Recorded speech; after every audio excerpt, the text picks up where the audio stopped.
We're back. All right, guys. Welcome to the post Udinese episode of Interjections. As you may have guessed, Andrew has done a runner this week. He's decided to pack it in, as Inter decided to pack it in against Udinese. With me this week is podcast guest Irfan. How are we, sir? In violent Chicago. Things are good. Things are better in Chicago than they are in Inter. Just waiting for the feds to roll through and stop crime, but maybe the feds should go to Inter and teach these guys how to play. That'd be a better use of federal resources. So, yeah, things are great.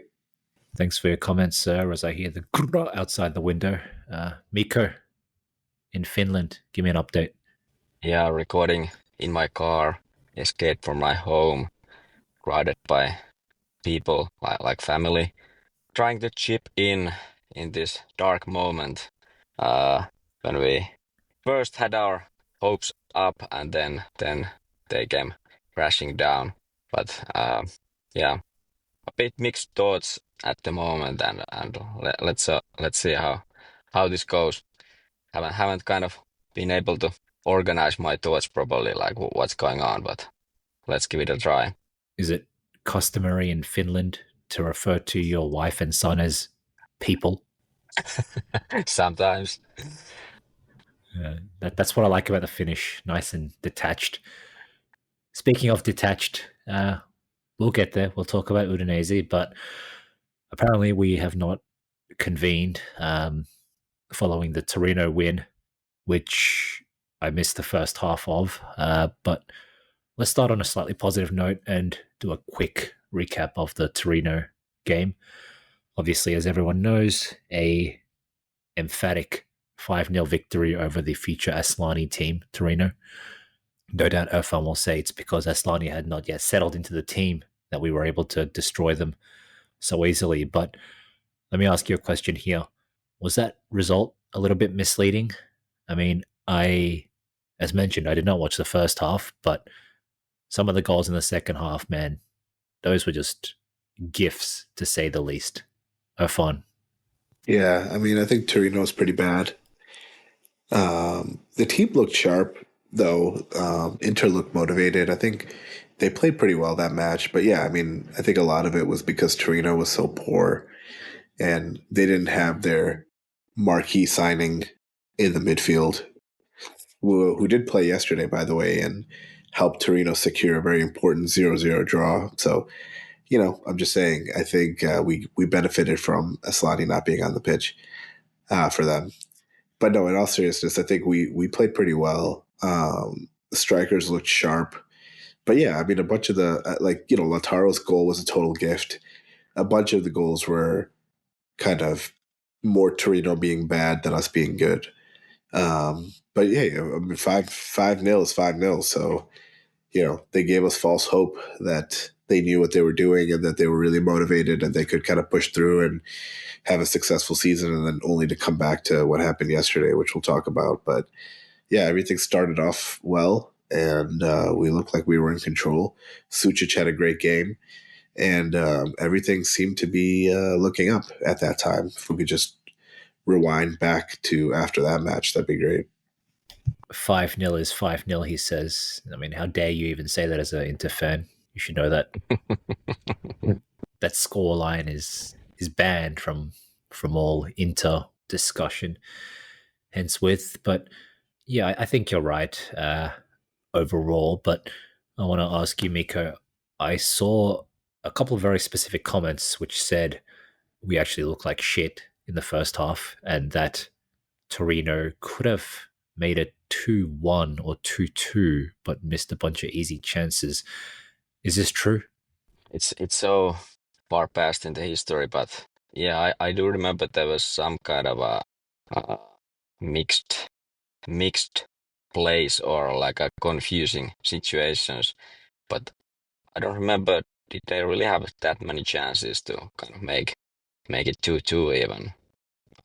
I'm not sure. But yeah, it wasn't like a like a super performance in the first half. But as a general note, like Irfan said, we were like really hungry there, and I have like two kind of stories from the match, or like the main points was that I remember feeling that Thuram was really, he was like in it. He was back in form, and he was like really pushing it. And it felt good watching him like really running there and taking on defenders. And then obviously the Sucic Serie A debut was he looked like a veteran who had played with the team for a while. And yeah, he had trained and played since Club World Cup, but still he was very like fit in already uh, against Torino. But then, as was referred, maybe the opponent wasn't that good in that day. The goals, as said, they were scored pretty easily, some of them, and the midfield we played pretty well as the Barella as the regista. Well, Sucic was. I think they were like a swapping places a bit, like Çalhanoğlu and Barella keeps doing. They did the same thing, and Mkhitaryan was on the left. It worked well, but they were given the space, so obviously it works. Yeah, I guess that's about it by my side. Like, what was the outcomes? It was nice for Kivu to get the first win there, but as said and said by many, that Torino was not maybe the kind of the best measuring stick for him, as we then saw yesterday what happened. Yeah, for sure. I think using Torino, or that Torino, if I'm not mistaken, first competitive game, maybe second competitive game under new coach Baroni, not the best measuring stick. And I feel like that's a good place to park the positivity and move towards my personal favorite, the doom and gloom, the overwhelming negativity, which can only be summed up by the events that transpired yesterday during Inter-Udinese.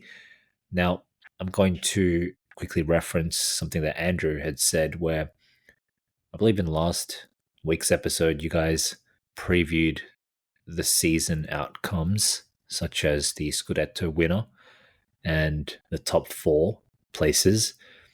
And one thing that Andrew said is something he said before, and that he feels like the bottom could fall out at any time of this Inter season, of this whole Kivu project. And I feel like there was a microcosm of that yesterday, and I'm going to use the Napoli game as a comparison, right?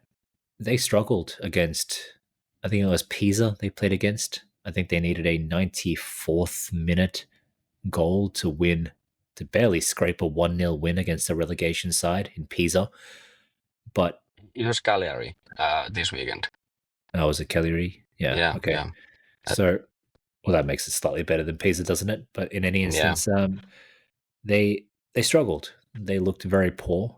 You know, their big hero McTominay had many good chances, but kept shooting straight at the keeper. Couldn't find the finish, and in the end, it required a goal from Frank Zambonguisa to win it.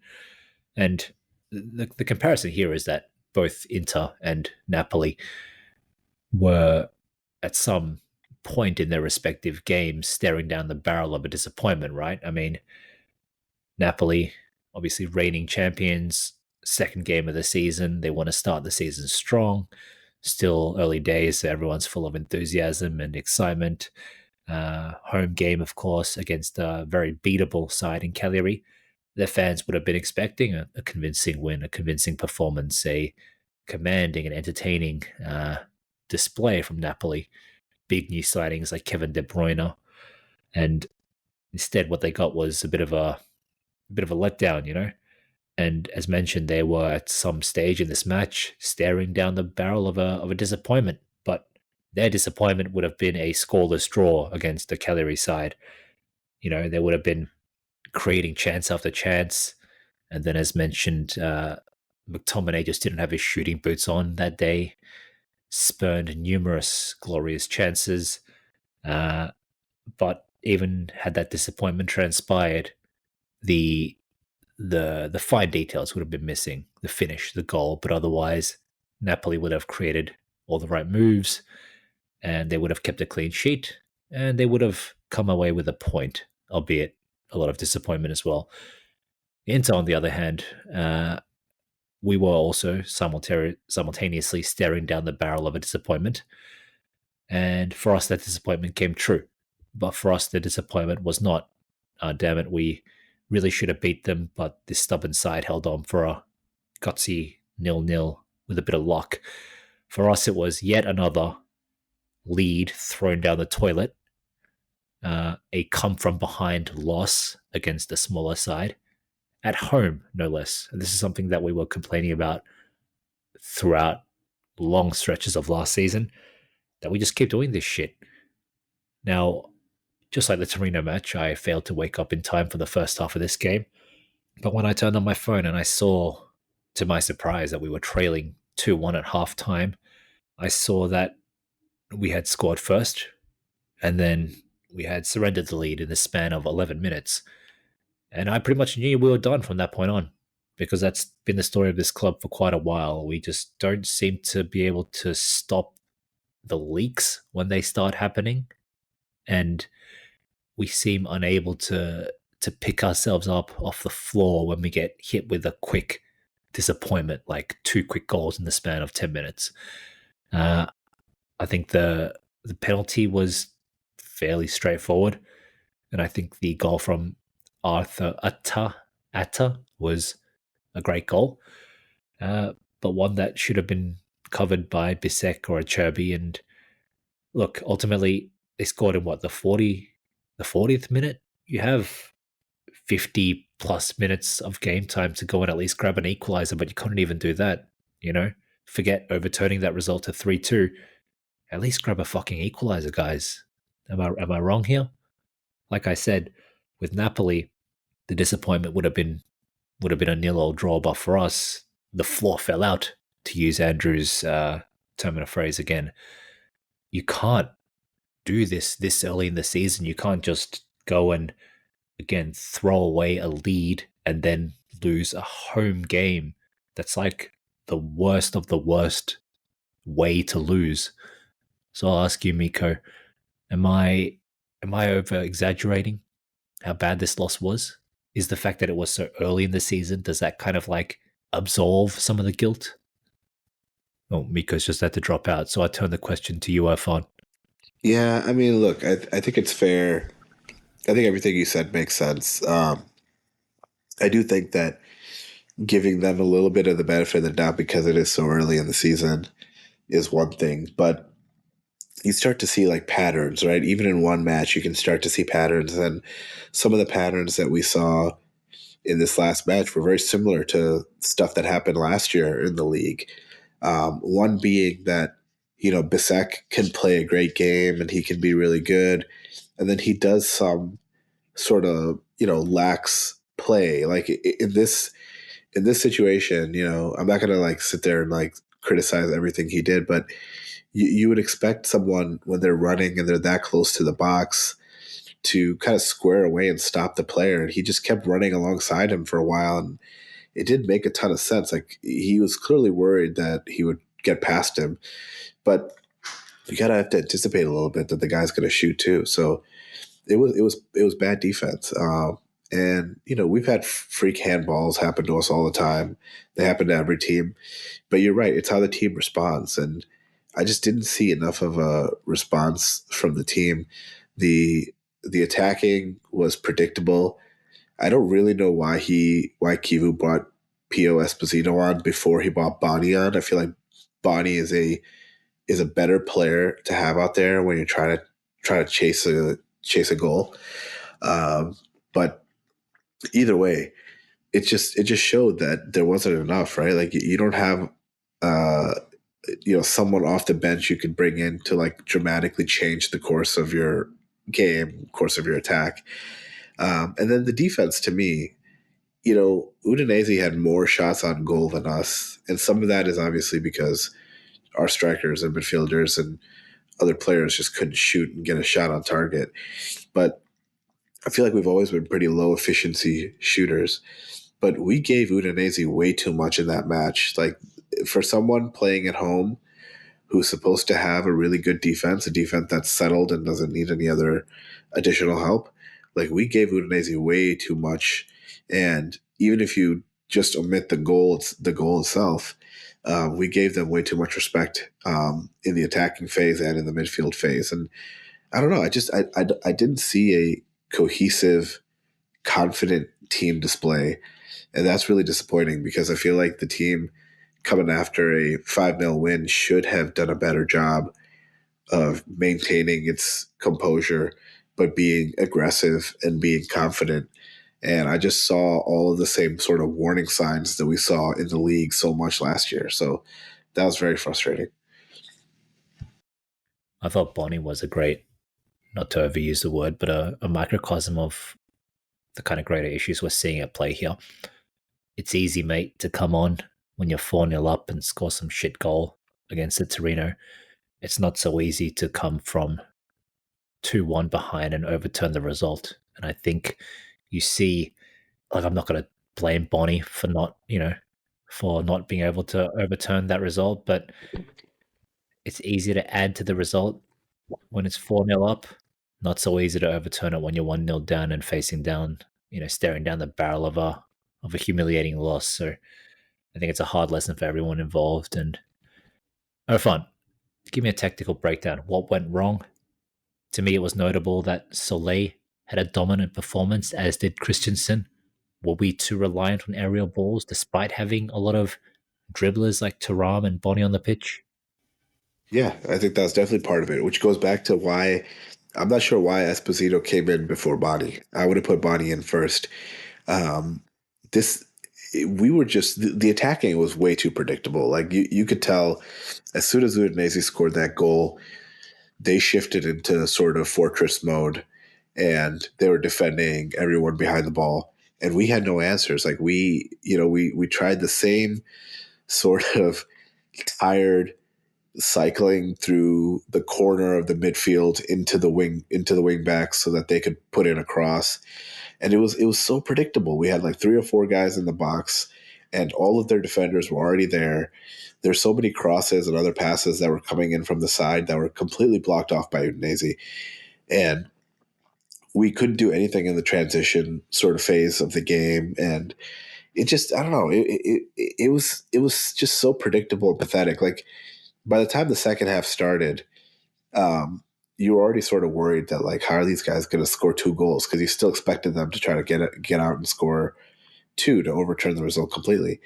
And then when DeMarco's goal got called off for an offside, by then I knew we were, like, just completely cooked. I was like, I have zero expectation of these guys scoring again, because by then it was all predictable. Like, you push the center backs up, try to, like, overload one side and try to get a ball in so that we can spam in a corner.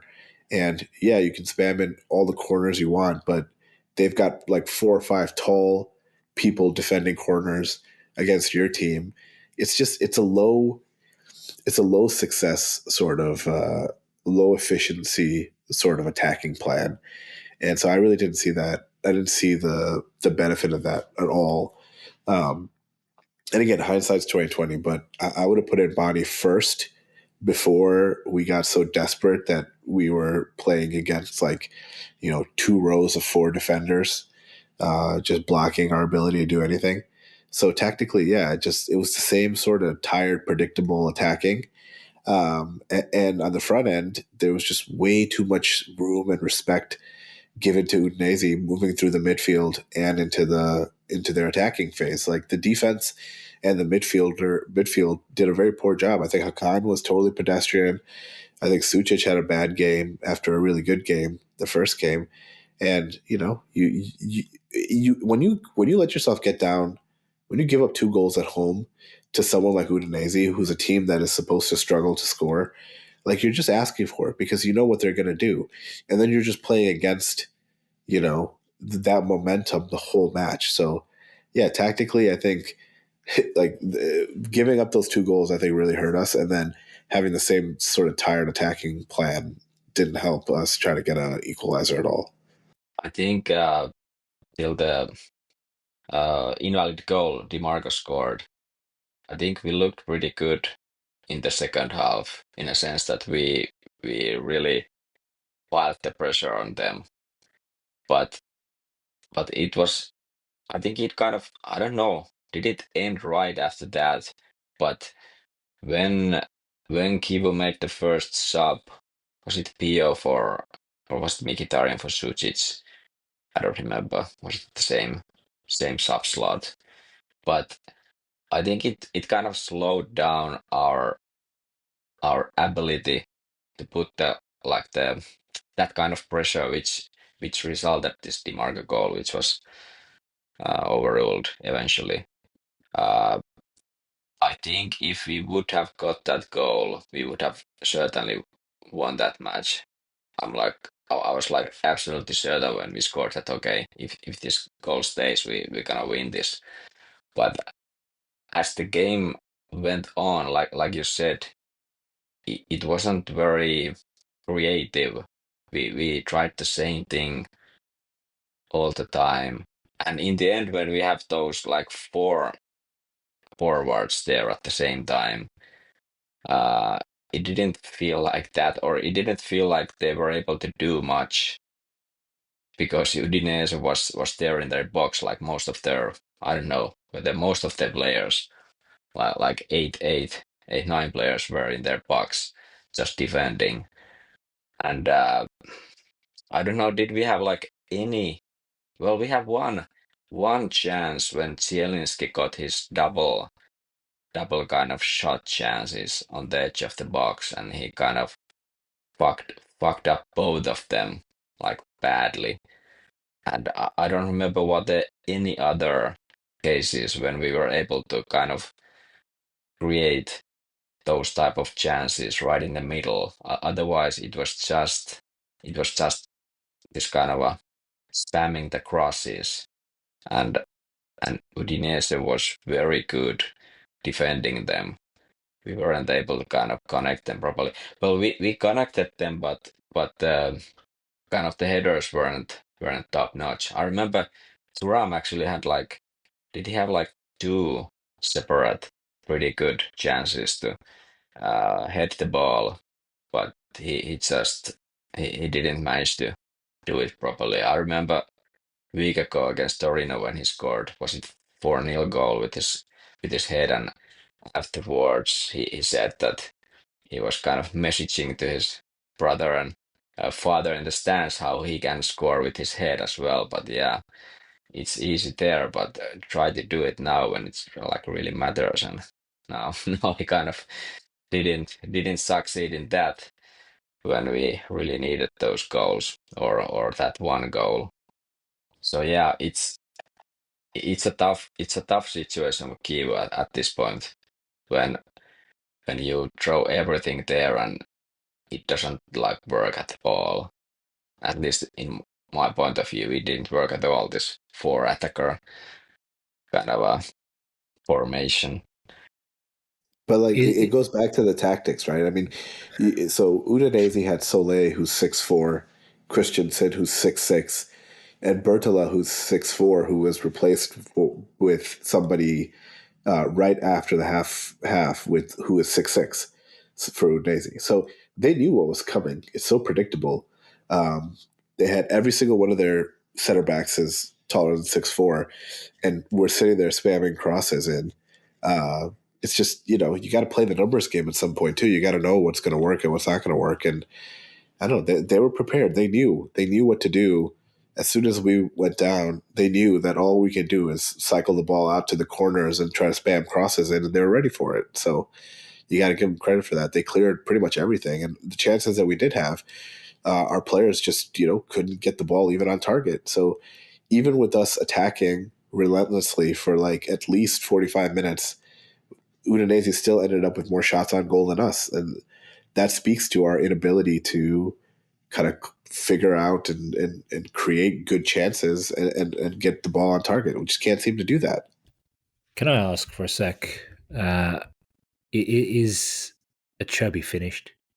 Is Akan finished? Are these player issues we're seeing here? Is it a question of form? Is it a question of guys just being over the hill, or in Hakan's case, like unmotivated after his fucking Galatasaray transfer fell through? Like, is this purely tactical or team based, or are there individual player errors or player issues here as well? It might be a bit of both. I don't know. Çalhanoğlu didn't look good. Yeah, that's true. Mm, Against, if we go quickly back on Torino, we played a bit differently than usually. We played a bit more direct, a bit more vertical, ball straight to the strikers and so on. We tried the same thing yesterday against Udinese, but they were ready for it, and they blocked those kind of longer vertical passes pretty well. We weren't able to play that kind of game, and I think Çalhanoğlu goes a bit in vain in this kind of a system where we just try to pass the midfield pretty fast. And I don't know, is it the positioning when he seems to be at the wrong place, or like wrong place slash late not most of the time, but way too many times, and he seems like very ineffective in this role. And I don't know, it doesn't look good. Doesn't look good with Çalhanoğlu. I don't know about Acerbi. He is a year older. He is a bit slow, but uh, Irfan surely has a different opinion on this. But I'm not sure if Acerbi is the big problem here. I'm not sure. I might be ready to concede that he is if the season goes to a certain direction, but I'm not ready to do that yet, because I think we can as a team manage to hide his weaknesses. We shouldn't play with a high line or anything like that. Uh, with the central defenders we have in Acerbi and De Vrij. Obviously, if we try that will probably fail. But I'm not ready to say yet that Acerbi is finished. Çalhanoğlu, that's a bit worrying. We need to hope he's not picking any injuries and he kind of get into the rhythm and start playing with the correct timings and everything, because we desperately need him to be at his best. Since even if we added Sucic, we would be back again at the situation when we have like a three proper midfielders. Well, we don't know anything about Fratesi with Kivu, but that's like a total mystery at this point. But yeah, we need Çalhanoğlu desperately, in my point of view. Yeah, I mean, I don't think you could see that match yesterday and claim that our midfield was vastly superior to Udinese's midfield, and I think that's definitely a big problem. But honestly, part of this is that like the opposition's going to have tape. The opposition knows how to game plan around you. Any competent manager is going to know how to neutralize a team, right? And that's why if you go into year over year over year with the same squad and the same sort of attacking pattern and the same sort of gaps, like they're going to know how to exploit your team and they're going to know how to stop your team. And so, any halfway decent manager in Serie A who has a decent squad is going to know where to press an advantage against Inter and where they need to make sure that they're buttoned up against Inter. And I feel like Udinese did that. And that's really all they did. I mean, I don't think you can look at any of the players on that pitch and say Udinese had better players, but I think they had a better game plan and I think they planned around it and they just executed better. We always have this issue of like execution at times. Like we have all these great players who can have these moments of brilliance, but when it comes to like actually sitting there and executing a game plan, they can't get a header on target. They can't get the right ball in. They can't get the right movement in to, disrupt the defense. And then the midfield, again, just yesterday, it looked to me totally pedestrian. And I have concerns about the defense, but yesterday wasn't as much of an indictment on the defense as I think it was on the midfield. They're just not good enough. They're predictable. They're slow.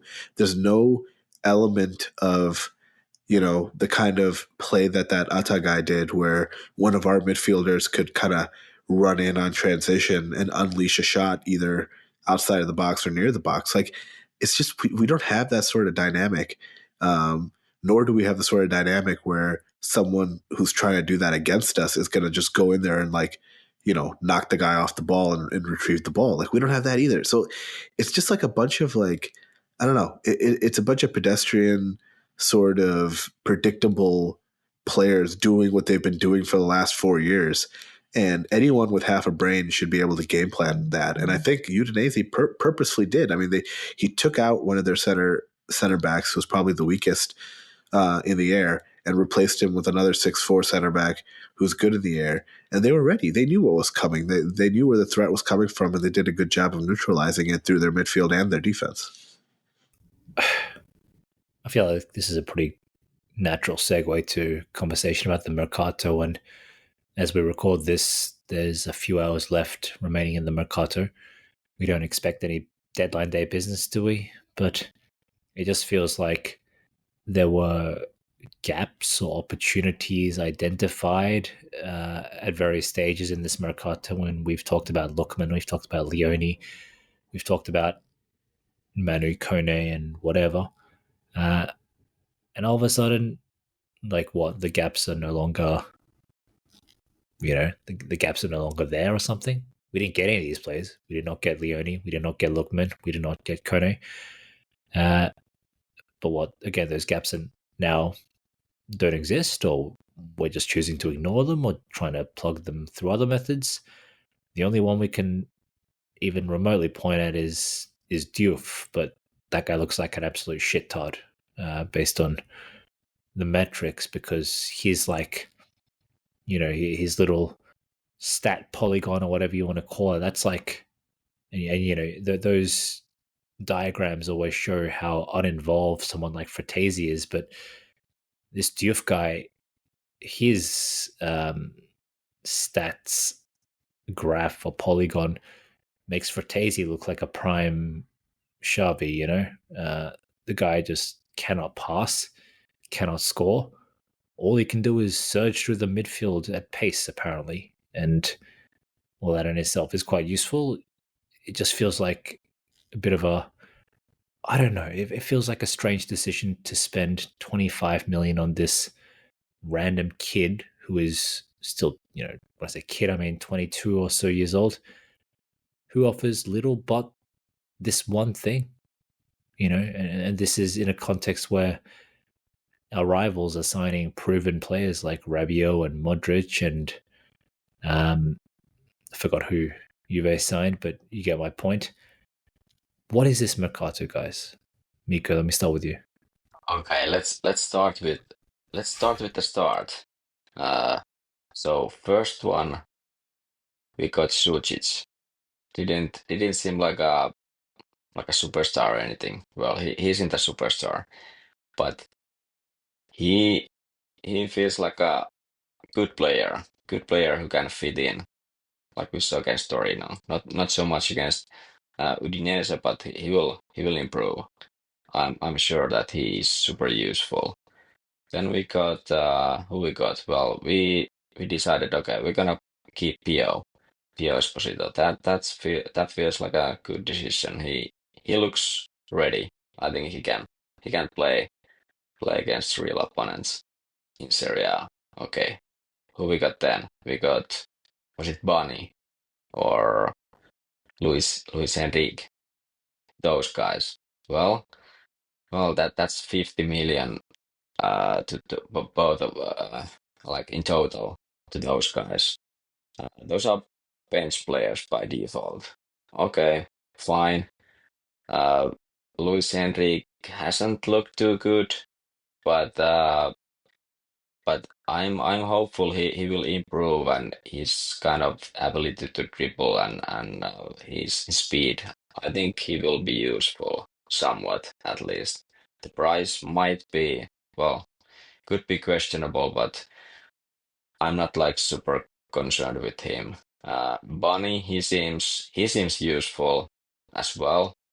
Was he like also like almost 25 million? I think he seems to be pretty good with the ball. He has physique, he has speed. I think there's a lot of potential in him. But then we kind of, and that was 1st of July or like early July when we got Bunny. Then the next guy we got was Diouf. That was right before the start of the season, so like 22nd or something. So that was over a month and a half or month and a half when we didn't bring any players in. And I just, well, I could find some reasons why that happened, but I really don't agree with that kind of approach at all. Uh, there were the Lookman rumors. They came up like, was it mid-July maybe, when the Lookman rumors came up, and it looked like okay, we're gonna do this, but then it ended up being like definitely he is not going anywhere from Atalanta, and that seems to be the case even today.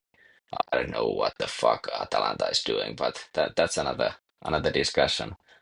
Uh, so we couldn't get Lookman, fine, but then it feels like I've like a read many opinions and I don't know other like kind of insider opinions or these kind of takes that okay, we had this extra budget for Lookman maybe, uh, and there's a reports that okay, normally Marotta can sign like 25 million per players, but other than that we need like extra permissions from the ownership and shit like that.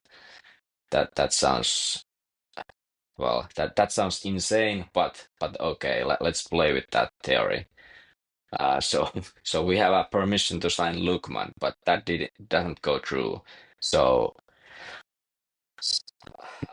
like okay, then we need to revisit everything, and we started to change the plan that okay, we don't need a forward anymore. We need something else. We signed the midfielder eventually, but I really don't. I really don't understand this kind of juggling. Like, what do we need? What do we want? And it kind of keeps changing during the market. I I do understand that okay, Lookman was this opportunity, what I've been talking about in the elsewhere, that okay, he was such a good value for the money with the transfer fee and the kind of tax reduction in the salary. So he would have been like acceptable extra investment because of these factors, but that didn't happen. So then we don't go like other opportunities at all, or that there weren't opportunities, so we just do nothing. That's like to me that feels so bad, especially for our new rookie head coach Kivu, that he doesn't get like he doesn't get almost anything added to the squad. Yeah, he gets the depth, but like no additions to the squad, which was almost already the same year ago, and now it's again the same basically. Maybe Sucic will take a starting spot, but he's not that kind of a game breaker. And in my opinion, we need a game breaker, and Lookman would have been that, I don't know, maybe there weren't other opportunities to get a game breaker, but at the same time, it feels so bad that we supposedly can't find or aren't allowed to even look these kind of game breakers because they cost so much or whatever. And then like you mentioned, we are seeing our competitors buying players left and right. Like now these last days, Milan is signing players and Juve is signing uh, like Openda, who was linked to us back then in July, and now he goes to Juve for 40 million loan plus obligation to buy. So it really feels that um, that the management has, I don't know, it feels that management has got like really strict orders from the ownership, and then they just try to find ways to I don't know, try to manage somehow, but the end result looks quite bad. Even if we don't know, you don't rate Diouf at all. I don't know anything about the guy, so I'm not going to judge him yet. I want to see him play for us a bit before I judge him. But apart from Diouf, we don't have like a proper game breakers, and I'm not gonna say Diouf can be well, he can be a game breaker, but I can't say he will be or probably will be. That would be a bit of a stretch at this point. But But there's then, like like an it, yeah, it it, just it doesn't make sense, Miko. Like where are these? Like yesterday, we needed a goal. We have all these substitutions. The only player we bought in that we have purchased was Bonnie. He was the only one, and he was brought in with 7 minutes left in the match or something like that. He didn't bring in Henrique. He didn't bring in Diouf. Like he didn't bring in anyone, and that shows you that other than Sucic who started and Bonnie who came in for like 7 minutes, there's nothing that was added to the squad that was a wild card enough or that was a upgrade enough to be put into a match when we desperately needed a goal. So the lack of planning is definitely frustrating. And what I think is so bizarre is what you were talking about, which is how is it that if supposedly, and I've said that I think it's BS, but supposedly we were ready and willing to offer $45 million for one player in Lookman, who was, 28 years old and in his prime. I get it and all that. We had $45 million available for him. That means that not only did we think it was a good opportunity, it was a good market opportunity. We thought it was something that the team needed. It was an asset, a piece that the team needed. So you went from having $45 million allocated to addressing a team need to all of a sudden switching plans and not addressing that need at all. Like you just decided you don't need to buy any player, like even a $25 million player, or go to a Penda like you said, or some other option. You just decided altogether that, hey, actually, never mind, we don't need this sort of player at all. And so then you switch gears and you move to like the midfield. Like it just doesn't make a lot of sense. um there is some news though that occurred just now while we were talking about this, and that is that Inter has signed akanji on a $2 million loan with $15 million option to buy. So Akanji from Man oh, City, yeah, Akanji of Man City, 30 years old. He should now be joining Inter. So it looks like at least some of my and other whining about defense has been somewhat addressed with the signing of Akanji. What do you guys think about that? interesting.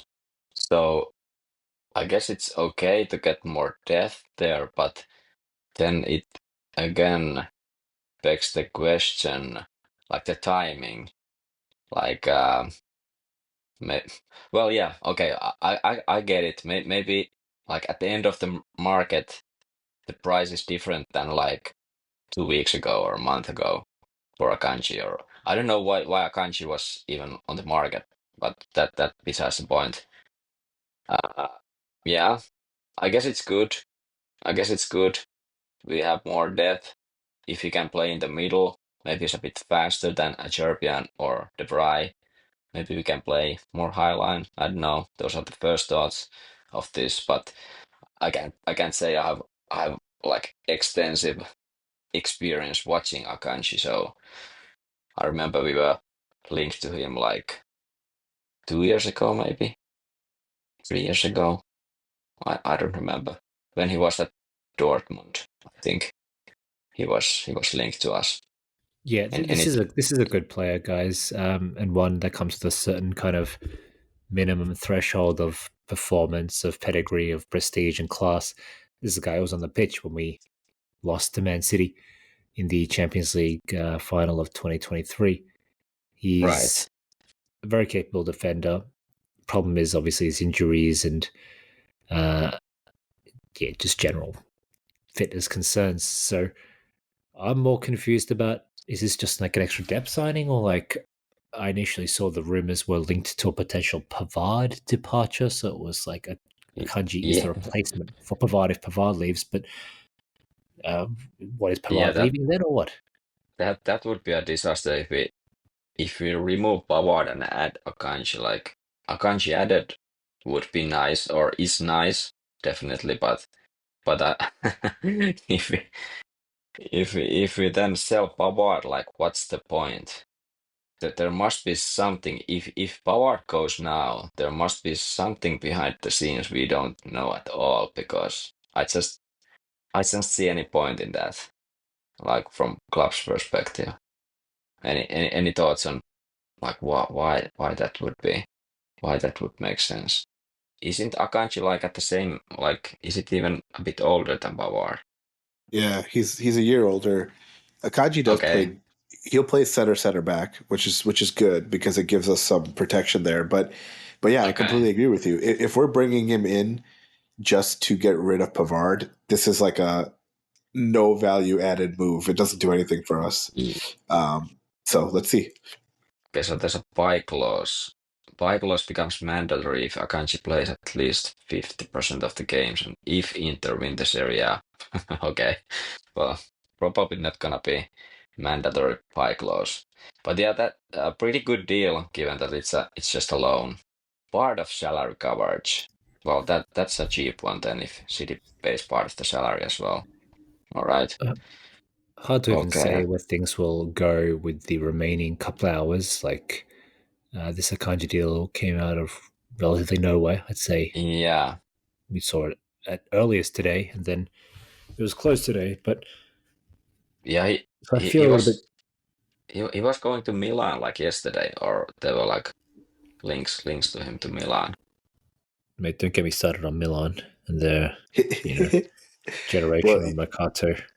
you'll like this. He said specifically he didn't want to go to Milan because he wanted to play in the Champions League.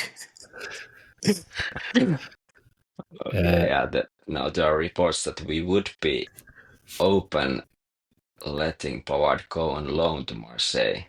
Why? Fucking why? Why? Why? And Marseille of all places, like, no, stop this shit. We need Pavard. He's a Champions League winning, World Cup winning defender. Yes, he Yeah. hasn't been like fantastic last season, but this is a player you do not get rid of for a 23 or 4-year-old error prone prospect in Bisek, nor a injury prone, fresh off the boat replacement in Akanji either. You keep Pavard, even though he's Bissek only is been here. actually isn't he like 25 already, or at least 24. Fuck, I don't know, man. I, Whatever. I'm I'm I'm not happy with that guy, as we've discussed before. And yesterday it was again very shaky, at least in my eyes. Should Well, he have been maybe sold? I'm biased on this, but I'm looking every time he plays. I'm looking like very, very, very carefully what he's doing, and I don't like what he's doing there. Should he have Uh, been sold? is Yeah, yeah. He's to my to my liking, he's way too kind of nonchalant. How do you say nonchalant? Like, oh, okay, these are a bit worrying news. Let's see what's gonna happen. Irfan, Very. as things stand, assuming that there's no further ins or outs, or maybe even pending the potential loan out of Pavard, how do you rate this current Mercato out of 10? If we keep Pavard and we've added akanji, we've dealt with one of my major frustrations, which was not addressing the back line. So that definitely helps my rating significantly. I'm still very concerned with the midfield and how essentially all we did was add Diouf. Because Sucic, I think, is a good addition for sure, but I think he's essentially like a replacement addition with an upgrade from what we lost in the midfield, which was, Aslani. And I don't really know what we've done in the attacking phase. I think getting rid of Taremi and Arnautovic and Correa are great moves. I feel pretty good about Bonnie. I feel pretty good about Esposito. But the concern I have overall with the team, now that the center back situation seems to have been addressed, is lack of like real sort of frontline starting talent in the midfield, and a lack of like a game changing in our attack, which could have been in any form really. It could have been like a real center attacking midfield creative type player who plays behind the strikers. It could have been in the form of another sort of winger who had some pace and some trickery, like a Lookman. It could have been like another forward who was more of a game changer, I guess, sort of like Lookman style. Like, it could have been a hybrid sort of player. It didn't have to be someone pigeonholed as a in the box striker or something like that. So I think those are two major gaps still. So but I do think, assuming we don't get rid of Pavard, and now we've addressed the back line in a decent way, at least for the year, it's a stopgap solution, in my opinion. It's not really a long-term solution. But assuming we will sell or get rid of either DeVry or Acerbi next summer and get a premier starting caliber center back, then I think, I can give this Mercato maybe up to like a 6 or maybe even up to a 7. Um, take 2 points off basically for not addressing our, attacking sort of creativity, and then another point off for not addressing the midfield.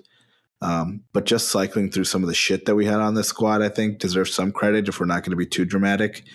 But, I think instead of Diouf, had we signed Lookman and Kone, yeah, I mean, that's like a 10. So those 3 points are back then. So I maybe give it like a 6.5, where we stand, assuming we don't sell Pavard. If we sell Pavard, I'm willing to take an entire point off, because like you guys have alluded to, just because he had an injury prone season last year and was okay, doesn't mean that you give up on a player with that kind of pedigree, and somebody who people forget, sometimes he put in some insane shifts for us in very important games last year and definitely the year before. So I don't think you sacrifice all of that just to rely on starting Bisek. That just doesn't make a lot of sense to me. So all things considered, I'd say we're at a 6.5 right now. Could go up to a 7 if everything sort of clicks really good. What about you guys? Mikko, you first.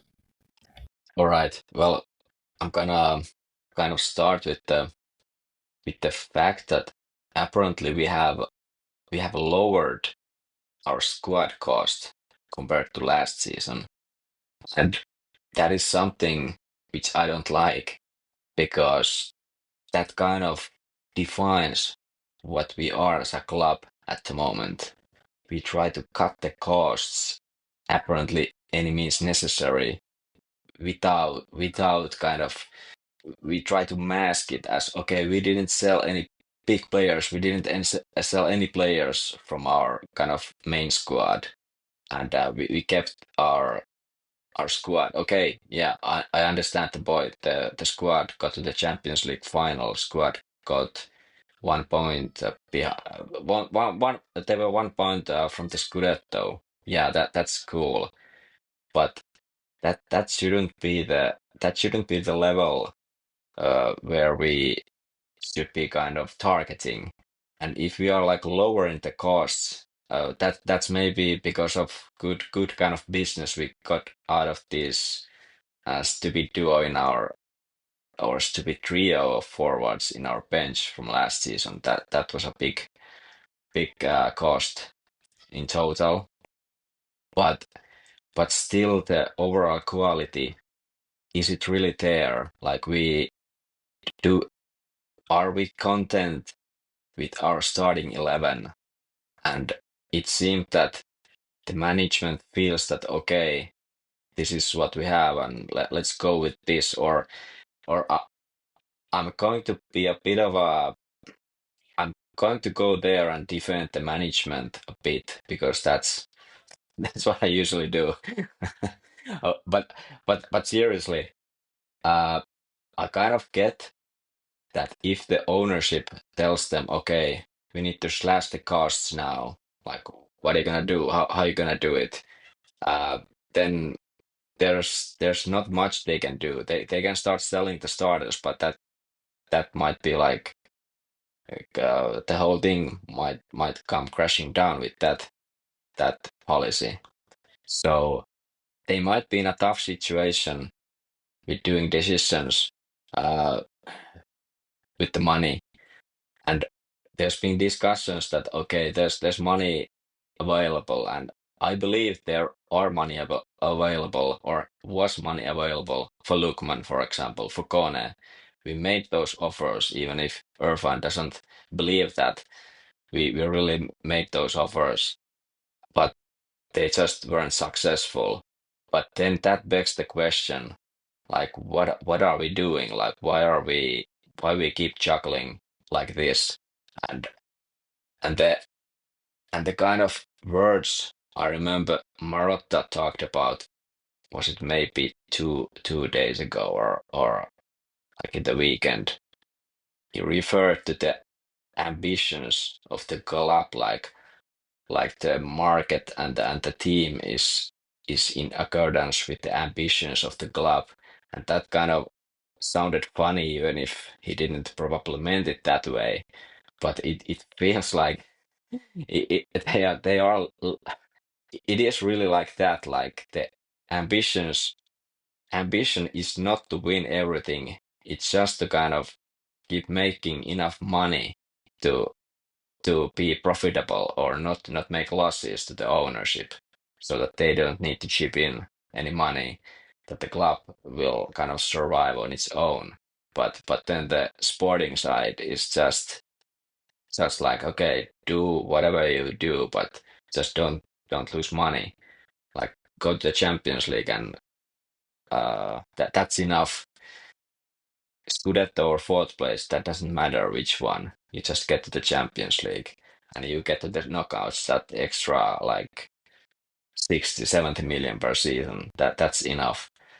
Uh, that's why I'm not going to going to give a rating of like 3 or 4, but I am pretty close to giving like maybe 6.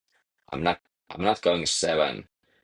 I'm going 6 at most, because the July and August were pretty horrible when they weren't able to do much, and kind of for example, the Diouf signing.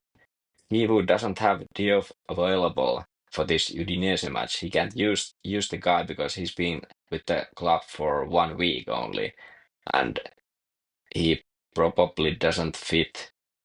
Didn't fit yesterday when we needed this kind of game breaker. Maybe he is the game breaker at this point yet. He needs to get into the team more, like gel in, and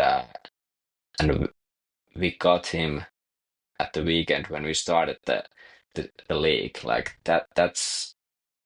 that's not helping the coach at all when you get new players so late. So yeah, I'm going to give it a 6. Except I just noticed that apparently we are actually shipping pavard out, and I don't fucking understand why. Like the akanji is just a replacement for pavard, though that's how it seems at this point. I don't get it. I don't get it. Does it feel like we're just doing business for the sake of doing business here? That I don't they're understand the sporting merit of replacing Pavard with the Yeah, kanji. There's no, yeah, I mean, I guess there's a financial benefit to it, but not if we're loaning out Pavard as well. yeah. We are not even getting anything if we are just loaning him. There needs to be some kind of a behind the scenes things going on. Like, is Power pushing it, or what's the deal? I don't. I really don't get this now. Mm. One silver lining is that if Akanji can play in the middle, I guess if it plays well enough this season, we can use the option. We get him. He can play in the middle. He can play in the right, and then we can send De Bruyne and Cherby out both next summer and buy some starter for us in the middle to play in the middle. But I don't know. A bit weird. A bit weird thing. How about you, Jay? What's your rating? I give this Mercato a 0 out of 10. I Nice, nice. no, I give it a. It's hard to say. Honestly, I think 3. It is a fair score, and the reason I grade it so low is because ultimately the Mercato was a reflection of, yes, as you guys have already discussed, the ambitions of the club, the future state against the current state, and what we're seeing is that the indications are that they were happy with what we got up to last season, which was, quote unquote, competing for the Champions League, competing for for the league, and competing for the Coppa Italia. The fact that we were within like 2 weeks of the treble before ultimately getting humiliated in all 3 um, competitions is enough. It is what it seems like, and that I think is the absolute wrong message. And I think it's a real indictment that we go into this season basically with no bona fide starters in our lineup. So new signings. I mean, no bona fide starters among the new signings. I think that's. I keep saying this, but that's unheard of. What team does this nonsense where they play the same lineup for 3 seasons in a row? Not to mention when several of those starting 11 are really rapidly aging out. Mikko is 35 or 36. Acerbi is 37, I believe. Somma's about that age too. So it's not sustainable. It's not sustainable. And I thought that last season rather, was a perfect demonstration of that, with the way that these guys got brutally exposed against the young bucks of PSG. We made such a big deal about how,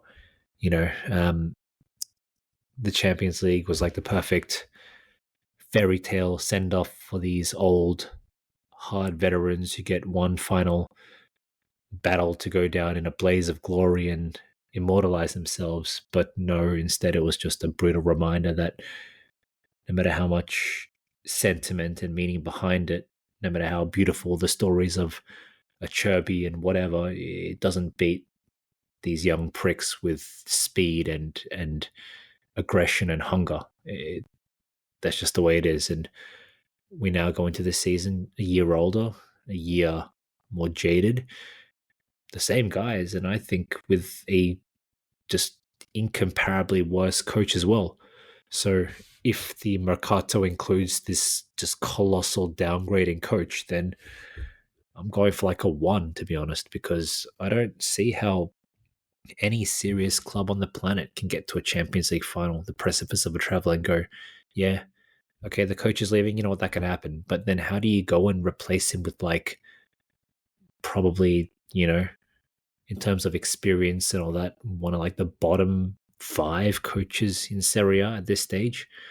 We could have been picking from the likes of Allegri, Zidane, and this tier of coach, and instead we're picking from the absolute bottom of the barrel, and that is, like I said, indicative of this club's new approach to settle, and the Mercato is an extension of that. So I think Diouf was an absolute waste of money already. I think Luis Enrique is the same.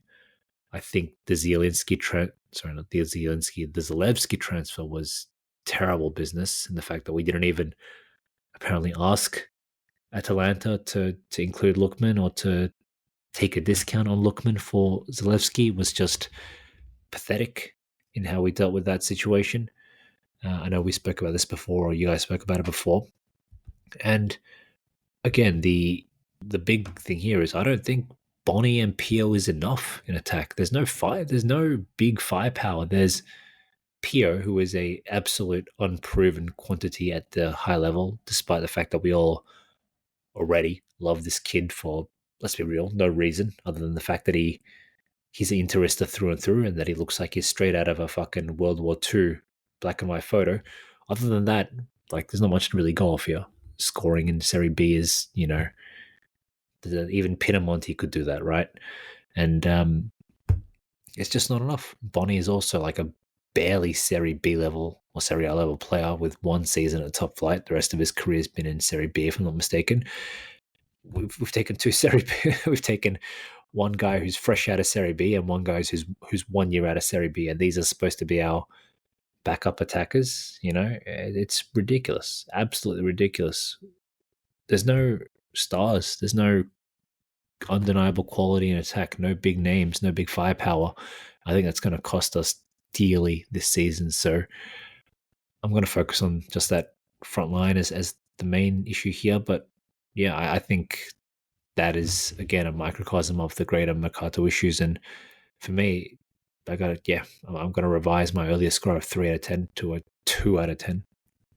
Harsh numbers. Harsh. You know what the harshest number was? 5-0. Anyway, guys, let's wrap things up here. I wanted to. I mean, obviously, we recapped the win against Torino. We managed to slog through that horrendous result against Udinese and also touch upon the Mercato. But I don't want to do like season predictions again, obviously, now that the Mercato is closed or anything like that. But I guess give me your closing thoughts on what has been a very, very strange week. We've got the international break now, so there is some reprieve, thankfully, already from this club.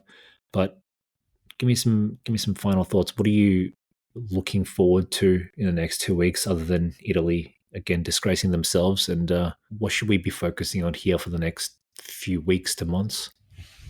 I mean, keeping in mind that we're coming back against Juventus and Sassuolo, we could very fucking easily go 3 losses in the first 4 games.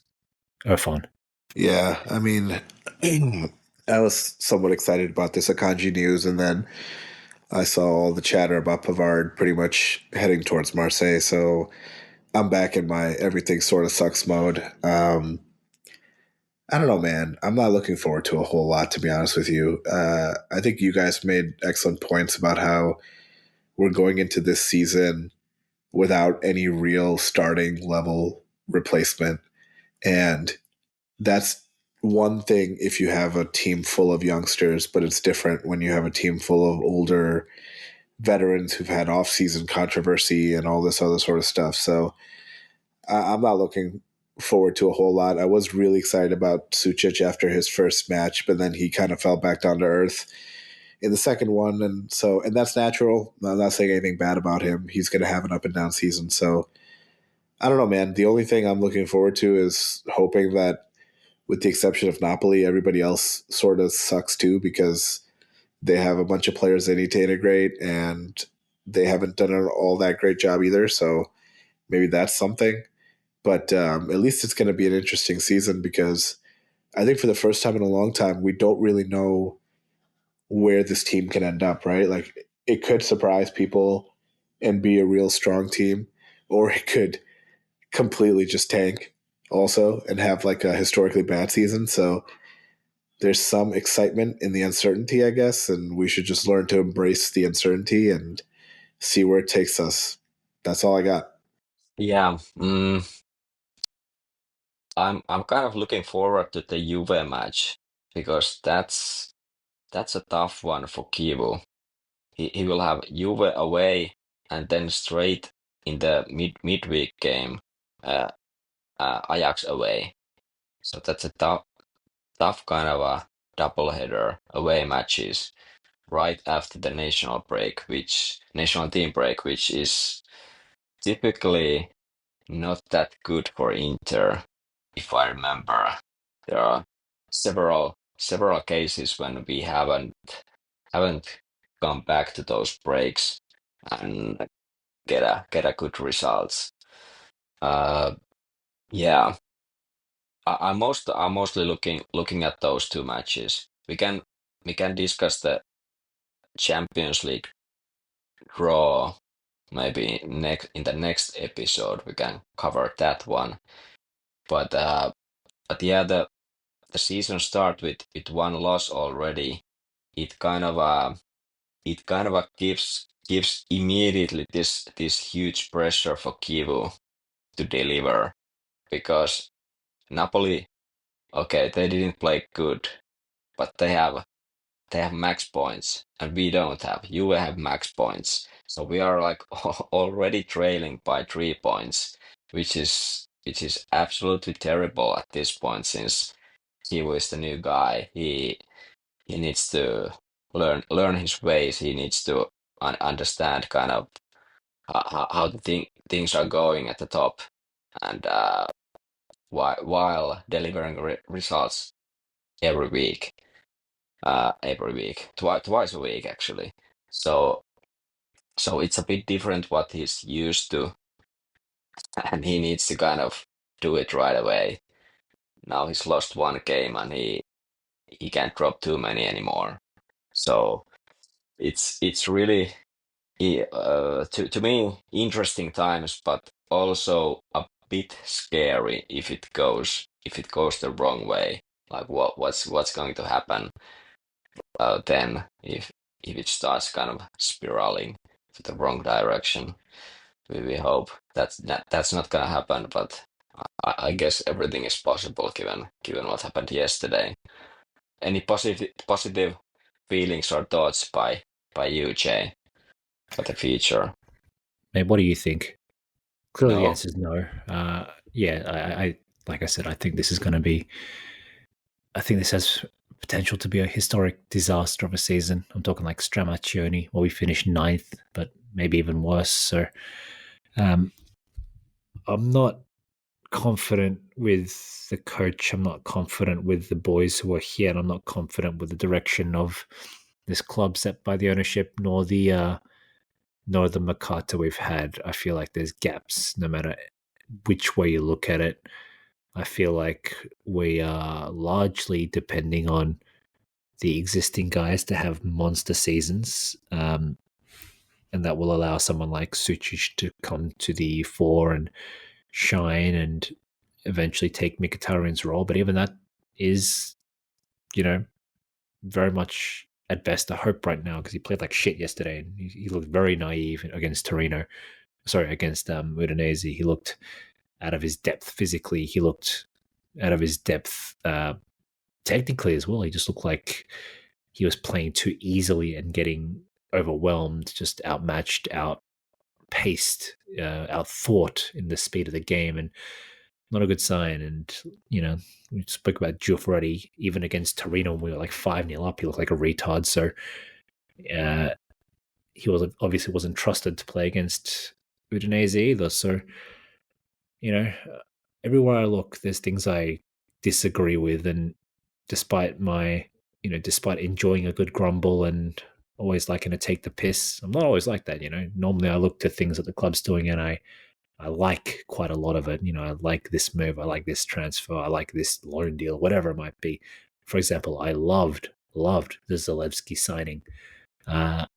But then we just went and sold him after 6 months for a negligible profit of like 8 million or something. So yeah, everywhere I look, there's just things I don't like right now, and it's been a long time since the number of things that I don't like have been so many. It just feels like everywhere I look, in every single direction, there's just things that I don't like, and I feel like those things are harder to cover now that we've lost the magician that is Inzaghi. Regardless of what you think of him, the fact that he was able to do what he did with basically a negative budget for 4 years is something that can never be taken away from him.